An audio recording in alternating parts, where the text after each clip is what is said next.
एबे एबे आंचलिक पाणीपाग केन्द्र सूचना मिली कि बंगोपसागर लघुचाप सृष्टि 18 रु प्रबल बर्षिब। तेज कौ कौ जिला को सतर्क सूचना जारी कराई।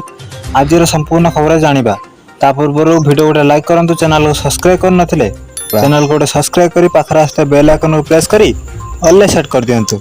चलंतु संपूर्ण खबर पर नजर पकाइबा। उत्तर पश्चिम संलग्न पश्चिम केंद्रीय बंगोपसागर सोमवार एक लघुचाप क्षेत्र सृष्टि होईछि।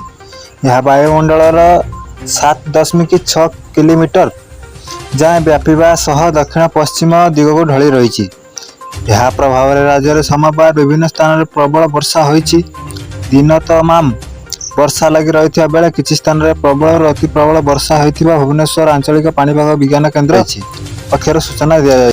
पाणीपाग केन्द्र सूचना अनुसार सोमवार सकाल 8:30 अपराह्न 5:30 भितर कोरापुट सर्वाधिक 45.2 मिमी वर्षा रेकर्ड करा बेले बौद्धरे 18, नयागढ़ 17, तालचेर 15, भवानीपाटना 13.2 और नवरंगपुर 13 मिमी वर्षा रेकर्ड करा। बालेश्वर, चांदाबाली, कटक, भुवनेश्वर, गोपालपुर, पुरी, अनुगुल, बारिपदा, झारसुगुड़ा, केन्दुझर, संबलपुर, मालकानगिरी, सोनपुर, दारिंगबाड़ी, पारलाखेमुंडी, रायगड़ा, भद्रक, ढेंकानाल, देवगढ़, खोर्धा, जगतसिंहपुर मध्य वर्षा होईछि। तेबे 18 तारिख राज्य में प्रबल वर्षा नहीं येलो वार्निंग जारी करा जाई। तेबे आज राज्य में प्रबल वर्षा नहीं येलो वार्निंग जारी करा जाई। आज गंजाम, गजपति, रायगड़ा, कंधमाल, कलाहांडी, नयागढ़, मालकानगिरी, कोरापुट रे प्रबल वर्षा नहीं येलो वार्निंग दिया जाइछि।